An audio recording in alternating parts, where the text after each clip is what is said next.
Episode 29 of The Messenger, the Rachel cancer scam. I owe you an apology.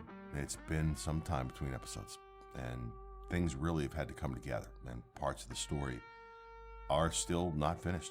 And these next 4 episodes, for sure they're the last of season 2, but they may be the last of the podcast.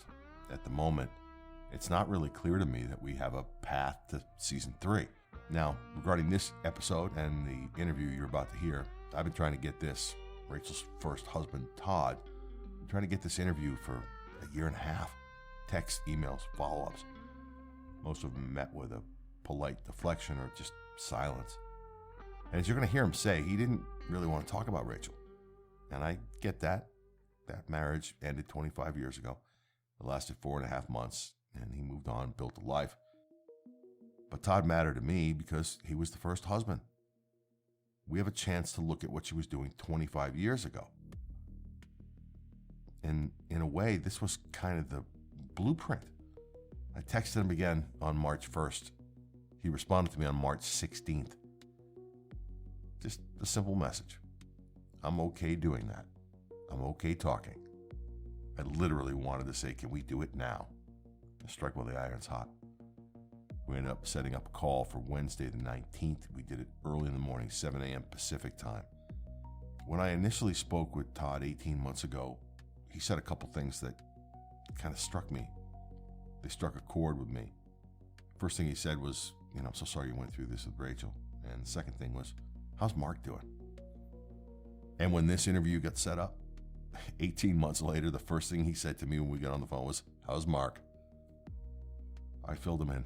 He was shocked at how things had manifested themselves. It had gotten so much worse than where it was the last time he checked. When we started, I reminded him that he asked me the same thing when we first talked. I said, tell me about that. I think it's just, I have always tried to help others in any way that I can. That's just my personality, I guess. And, I just think it's just trying to be a good person and trying to, that's just part of who I am, I guess. Yeah. But and I've been thinking about this conversation we're now having, and, it's also very weird that I feel sorry for Rachel. I actually do feel sorry for her. Because, only somebody who has some type of mental issue could do these things, right? I mean, that's what seems logical. And I feel sorry for someone who suffers from that. But even more so, though, I feel sorry for the people that are on the receiving end of it, because I've been there and I know how that feels. And fortunately, I was able to get out relatively unscathed and relatively quickly. And others like yourself and Mark are probably forever entangled in it, so that's really quite sad. Todd got out in 4.5 months. 4.5 months of marriage, and he knew something was catastrophically wrong. But even decades later, even after building this life for himself, there's still a guard up, still a scar. It became, it's hard to trust anyone when you've gone through something like that. And even now, I mean, I'm much better about that, but still, there's a certain guard that you have to keep at all times because, some of those things can impact you for the rest of your life. This is a man trained to detect lies, to cross-examine witnesses. I asked Todd to take me through it from the beginning. So we were both attending the University of Houston, and I was attending part-time. I was working as a police officer and working on my degree. And we met in the registrar's office, and we ended up sitting next to each other in the waiting area, and we chatted for a little while, and then we both got called in separately to speak with the employees there. And then when we came back up, we happened to come out at about the same time, and we started talking again, and we were kind of walking the same direction. And turns out our vehicles were parked in the same parking lot area, fairly close. And on that campus, there, the parking lots are fairly far away. And so we just walked toward our cars, and um, her car was a little further away, so I just offered to give her a ride to it. And she gave me her phone number, and that's kind of how we met. Honestly, I thought she gave me a fake number. After the interview, I went back to Todd because something wasn't sitting right with me, and maybe it's not sitting right with you. I knew Rachel couldn't have been at the University of Houston for long, maybe days or weeks at most. And I knew she moved to LA the week of September 11th, 2001, not long after the divorce. So I asked him what he actually understood at the time about her being enrolled at the University of Houston. He told me not long after they met, Rachel said she transferred to Rice. She started telling him about her classes, her professors, just like she was fully enrolled. And she wasn't. She never attended Rice either. That's Rachel, even at the beginning. She was building a character. This one was being custom built for Todd. I mean, she was, obviously a very attractive, woman, and her personality was very engaging, and I thought she probably gave me a fake number, but it wasn't. And I think we went out on a date a few days later.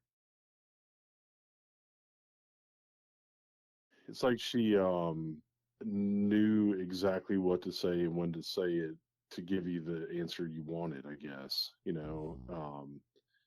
That seems to be, it's like she always had the right response for anything. She's very good at that, that's for sure. By August of 2000, Rachel and Todd were married in Hawaii. Divorce wasn't even in his vocabulary. But 4.5 months later, he'd file for divorce. The first major lie Todd caught her in was almost quaint compared to what came later. Rachel was doing photo shoots, bikini modeling for men's websites. Todd told her that he was fine with it, as long as she wasn't doing nudes, and she swore she wasn't. I was on our home computer because at that time, we had one computer, and she apparently, I think she had the login, like that website had the free access, and then if you were a member, you could get the additional access. And on the free access, all of her pictures were like in a bikini. But then when you go into the member access is where you got all the nudes, similar to like a Playboy or a Penthouse or something. So, I mean, that was irrefutable. I showed that to her. It's like, you told me that you would never do this and you didn't do this, and look, here it is, right? So, yeah, it was a never-ending series of things like that. That was probably one of the more tame lies, which is crazy, but that was probably one of the more tame ones. One of the more tame lies. Let that sink in. Because what came next was something I've heard from almost every man that was involved with Rachel. She was gone for several days. I don't remember exactly how many days. And she claimed that where she was going supposedly was to Dallas, because she claimed that she had a acting role of some sort, maybe a supporting role in a Walker, Texas Ranger TV episode. And it was being filmed in Dallas, and that's where she was going. And then, basically I could never get a hold of her during that time. And she eventually showed up at my apartment.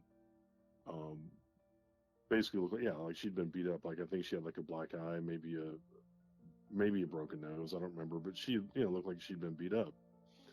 And not like, that day, but like, maybe sometime in the day or two prior. Todd had a roommate at the time, another cop. They both heard the story that she told. And she told us that she had been abducted in the Dallas area somewhere. She has no idea where, or had no idea where, but she'd been abducted, and she had been taken to some residence or something, basically in captivity, and had been repeatedly sexually assaulted and beat up, and she somehow managed to escape, and here she was now at our door. And it turns out that was all completely a lie. I mean, I did some, obviously, I was pretty concerned about what she told me, and it's a pretty serious allegation, pretty serious crime. And I did a lot of digging, and turned out that none of that was true at all. In fact, what I believe happened was she went back home to Mauriceville, where she was from, and I believe she had gotten with an ex boyfriend or something, and I don't really know what happened, but I think maybe he beat her up. I'm not really sure. But I know that her whole story, all the Dallas thing, that was all just completely fabricated, 100% lie. Yeah. I've heard this pattern from multiple sources going back to Rachel's high school years. Mike Cherry, who knew Rachel in high school, told me that she was pulling the same con on teenage boys back then, claiming assault, claiming pregnancy, whatever got her the attention or the sympathy she needed in that moment. And Todd, he didn't know any of this. He was the first adult man to experience it in a marriage.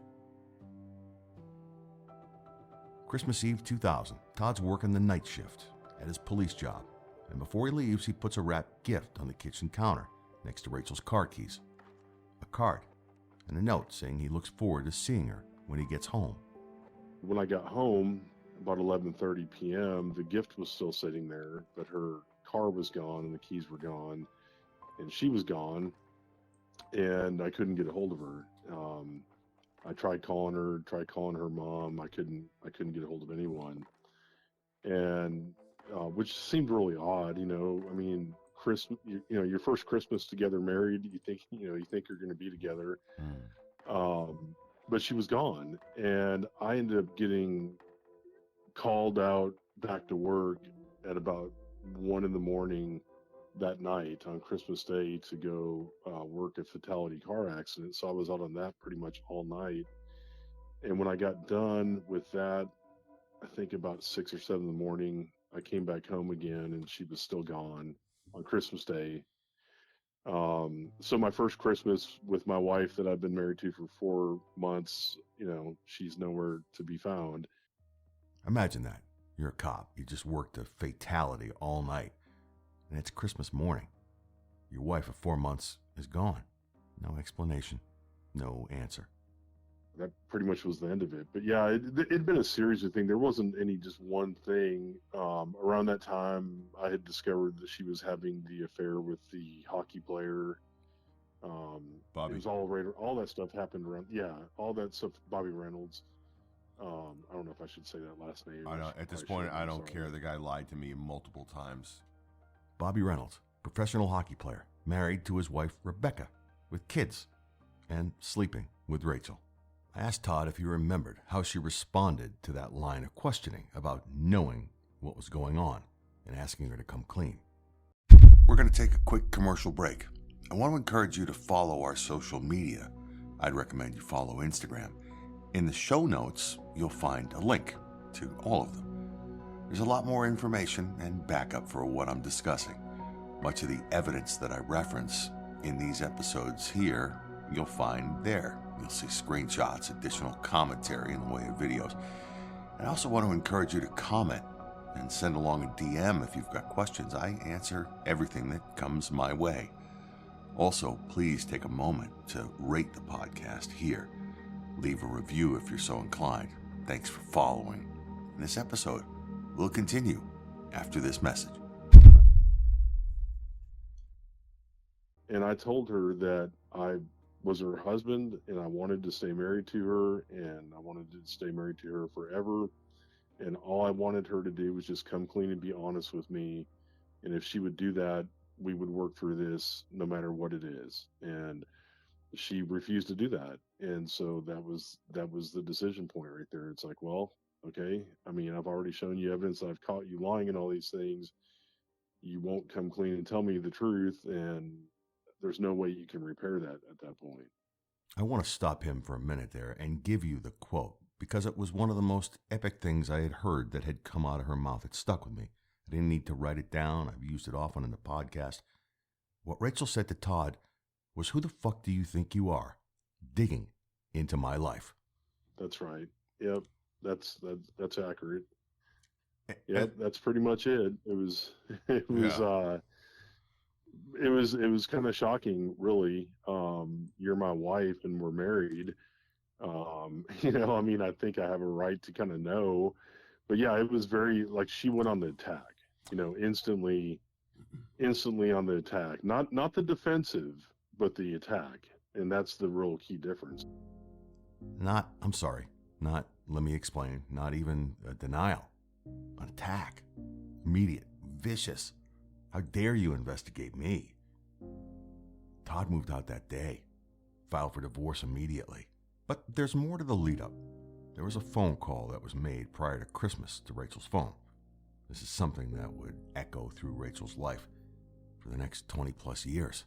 I called Rachel's phone, and at this time I was suspecting that she was seeing him. But I called her phone and Bobby answered, and I said, "Hey, is Rachel there?" And he said, "No, she's in the shower." And I said, "Who the F is this?" And he said, "Bobby." And I said, "Bobby Reynolds?" And he said, "Yeah, who the F is this?" I'm like, "Well, this is Todd. I'm Rachel's husband." And then the phone went dead, of course. A man answers your wife's phone. She's in the shower. Now, here's where this gets chilling. If you heard the interview with Mark earlier this season, Mark describes an incident and a call while trying to find her. Rachel had disappeared again. This time for a week. Mark was panicking, called her phone over and over again, 20 times, no answer, and then someone picks up. Two husbands, same question, same answer. She's in the shower. 3 years apart, different men, same con. When Todd and Rachel divorced in 2001, she was already working as a stripper and an escort in Houston. That's how I met her 4 months later, in April of 2001. She was entertaining clients, sleeping with married men, running the same cons. But Todd never knew about the cons that came after. He didn't know half of what was going on during the marriage. How she treated the men that came afterwards. She was doing the same kinds of things, but at a level that he probably never could have imagined. What it made me think about is, just like any occupation, most people tend to get better at their craft. The longer they're in it, the more experienced you are at something, you tend to get better at it. And it seems like that's exactly the progression that happened with her, is what it appears to me, is that she just got better and better at more outlandish and crazy deception, perhaps lies, I guess. Would you just call it lies? Call it what it is. She got better at her craft.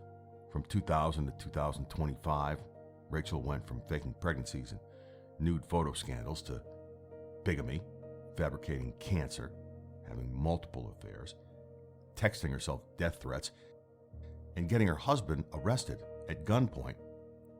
There were things when we were together, that lies that she told or perpetrated that were almost just so crazy that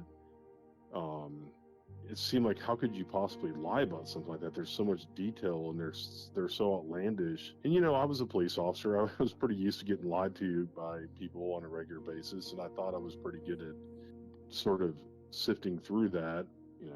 Apparently I wasn't very good at it with her. And as I've talked about, there was a humiliation factor in a way for me. When I filed for divorce, we weren't married very long. We were only officially married for about 4.5 months when I finally filed for divorce. And, we just bought a house and just had we got married in Hawaii, and pretty expensive, trip. And then, 4.5 months later, I'm telling my family that I'm filing for divorce, which was extremely embarrassing. Embarrassing. That's the word Todd uses. Because when you're a cop, you're trained to detect lies. When your whole job is reading people, how do you explain to your family that you got conned? I come from a family where my grandparents were married over 50 years. My parents are celebrating an anniversary that's well over 50 years tomorrow. And that's the kind of family I tend to come from. And I never thought I would ever get divorced. That was never even a concept in my mind. And it was embarrassing to tell them and then trying to explain to them why. And, at first they didn't believe me. They thought that those things couldn't be true, that they just couldn't be true. And I finally showed them evidence. I mean, I felt like I had to justify myself and explain and show them evidence of all the things that I'd uncovered. And they finally kind of came around and said, okay, yeah, I get it. Todd used a phrase in our interview that stopped me cold. He said he didn't know what it was like to be around a pathological liar until Rachel. You always hear the term, right? You hear the term pathological liar, but until you're like entangled with that kind of person, it's hard to explain what it really is. And I would tell people, I'd say, look, her lies were such that you could be looking at a blue car, and you could say, hey, that's a blue car, and she'd be like, no, it's not. I mean, it was like everything was just instant lies, instant redirection, but she's good at it. And that's the part that, most people aren't very good at lying, because what makes lying so hard is you got to remember all your lies. You don't always have to remember the truth, because the truth is easy to remember, but it's hard to remember lies. And she's very good at it. That is for sure. Very, very good at it. And here's the thing about Rachel's lies. They weren't just big. They were operatic. After Todd, Rachel moved to L.A., met Mark, married him once on May 27th of 2002, and then because his divorce hadn't been finalized properly, they married again, same day, May 27th of 2003. And by January of 2004, 8 months later, she was married to another man, Brian Lewis, in Flint, Michigan, while she was still married to Mark. After that call with Mark, Brian wanted out immediately, but he couldn't serve her divorce papers because she kept disappearing, ignoring service. It took him 3 years to finally get divorced from Rachel. 3 years. That's crazy. I mean, I know that around, I believe it was I think it was like late 2002. I know she told me she was living in LA. I only spoke to her one time. After I filed for the divorce, she called me saying that she was living in LA and that she was currently a student at the UCLA Law School. And of course, I looked up the student directory and she was nowhere to be found. No surprise there. And she actually asked me if I would be interested in getting back together with her. And I told her there was no chance of that happening, that I wished her well and didn't want anything bad to come to her, but that I was never going to be getting back with her. And that's the last time I ever talked to her. UCLA Law School. Another lie. She wasn't enrolled. She never was. But this is Rachel at her best, or maybe her worst. Take a guy, a good guy, marry him, divorce him, destroy him, and then circle back to see if he's still interested. He wasn't. I asked Todd about the timeline and when Rachel might have been working as an escort while she was married to him. He couldn't confirm it, but he didn't rule it out either. It's possible, but I didn't have any knowledge of that, so I don't want to make any kind of accusation. But it's possible, because she would be gone. I worked weird hours, right? I worked late nights usually. Oftentimes I would be working overtime shifts. That was very, very common.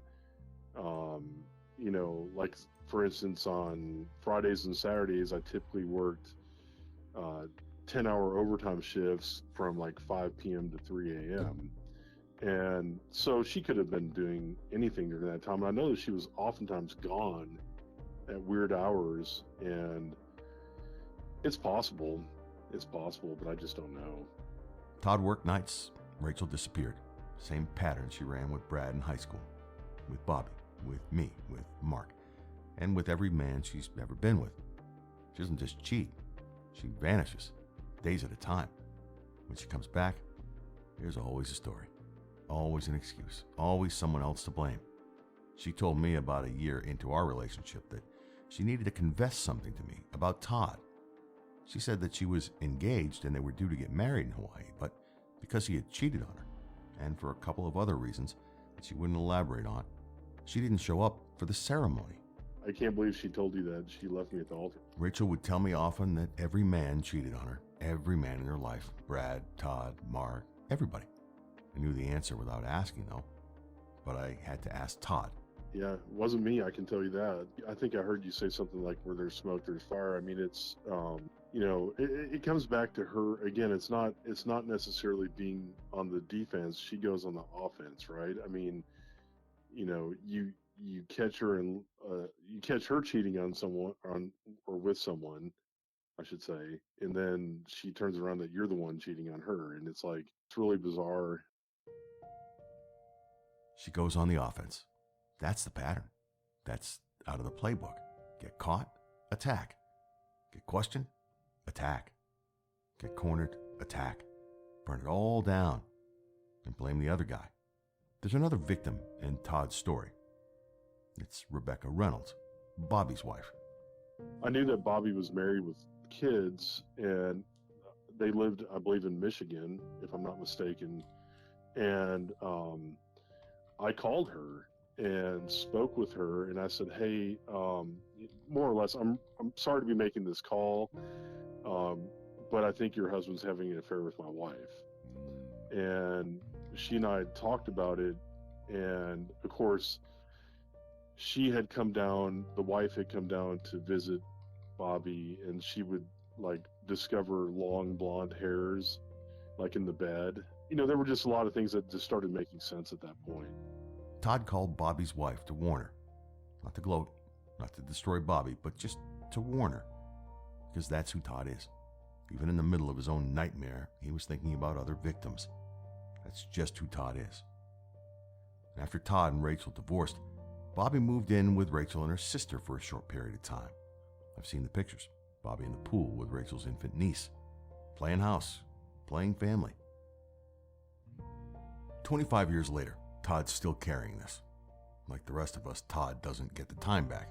He spent a long time thinking he didn't want to get involved with anyone because you're never going to have a good relationship after something like this happens to you. Hard to trust. It's hard to trust anyone. Todd's a defense attorney now. He spent years as a cop, a prosecutor. His entire career built on evaluating credibility, cross-examining witnesses, and finding the truth. And he's struggling to trust people because of this. As I said at the beginning of this episode, it was difficult for him to decide whether to be here because so much time has passed. I don't blame him for not wanting to revisit this. Yeah, there's a aspect of, for lack of a better word, PTSD. I really don't enjoy talking bad about anyone. That's hard for me because I don't want to talk bad, and that's part of what I was talking about, where it's like I feel sorry for her in a way. I don't excuse the behavior, but I do feel sorry for somebody who suffers from what appears to be a mental illness. That's it's got to be tough for her, but the damage to others is not excusable either. This is a man who's pulled his weapon countless times, has had threats on his life. He may not even have PTSD from those kinds of events. Yet there probably is a little bit of PTSD with this. For sure, yeah. But there was one moment of grace in all of this. One piece of closure Todd never expected. I talked to Rachel's sister recently. She contacted me for some legal advice on something, and we talked for a little while. And the interesting thing, this is actually probably the best thing that's come out of this whole deal, was she actually said to me that when all this went down and Rachel and I were splitting up and getting divorced, that she is sorry for the way they treated me. In retrospect, they look back on it and they always suspected that what Rachel was telling them about me wasn't true. But of course, that was early on in all this adventure, right? And they kind of always suspected that what she was saying wasn't true about me. They now know that it wasn't true, and they're sorry for the way they treated me, and they think that I'm a good person. It took 25 years for Rachel's own family to have the opportunity to apologize to Todd. That actually was some closure that felt really good, because at that time, everybody from her side thought I was this terrible person because of what she was telling them, and it wasn't true. Anyhow, that kind of felt good. 20 years later or whatever it's been. 25 years, quarter of a century, and Todd finally got to hear the words he never heard from Rachel's family. We're sorry, we should have believed you. I also ran into Sherry's husband and talked to him for, maybe 10 minutes. And same kind of thing, same kind of conversation that I have with Rachel's sister, Sherry. And it was kind of weird. It was refreshing in a way. It was like I actually enjoyed the conversation, and my girlfriend was with me at the time. And she, we walked away and she was like, wow, that was really nice. And it brought a little bit of closure to some of that, but that stuff also was a long time ago. So time heals all wounds to some extent. I'm sorry to make you chase me down. I tend to be really bad at responding to text messages and things, and that's no good excuse. But it's just, and honestly, Harry, in all honesty, I'm mixed on this. Like I said, because I don't want to talk bad about someone. But at the end of the day, the truth is the truth, and I mean, she did it. She made her bed, and she's gonna have to lie in it, I guess. Harry, I appreciate you very much. Sorry it took so much to get to me, but I appreciate chatting with you. Todd's story isn't old history. It's the first clear version of the pattern. What happened in 2000 didn't stay there. The disappearing, the lies, the false accusations, the blame shifting, the attacks when she's questioned. It was all there. Not in pieces, not occasionally. The whole structure, the foundation, however you want to refer to it, was already in place. And over time, it expanded. It grew. Stories got bigger. Stakes got higher. As you know, the damage got worse, but the pattern never changed. She made her bed, and she's going to have to lie in it. That's what Todd said. The problem is, for decades, she hasn't had to. She just moves on to the next man, the next story. Now it's Russ. How many more times does this pattern get to repeat itself before she stopped? Todd's story's not ancient history. It's the first clear version of this pattern. Disappearing, the lies, the accusations, the attacks when she's cornered, it was all there from the beginning. It didn't start with me. It didn't start with Mark. It goes back before Todd, actually. Too many people saw pieces of it and did nothing, or believed her, or just looked away. 25 years since that marriage ended, and it's all still happening. If you know Rachel Gage Neville, or if you've been harmed by Rachel Gage Neville, or if you have information about Rachel, please reach out. And next week, on The Messenger, the Rachel cancer scam, a woman that came into Rachel's life right after she divorced Todd when she moved to LA. And oh, she's got a story. Actually, she's got many stories. Next week, as The Messenger, the Rachel cancer scam, comes to a close. You think you love her, think you got her case, think you want her for life, forever and a day. You think you love her, want her to be your wife, be the only man in her pitiful little life. But ooh, she ain't the one.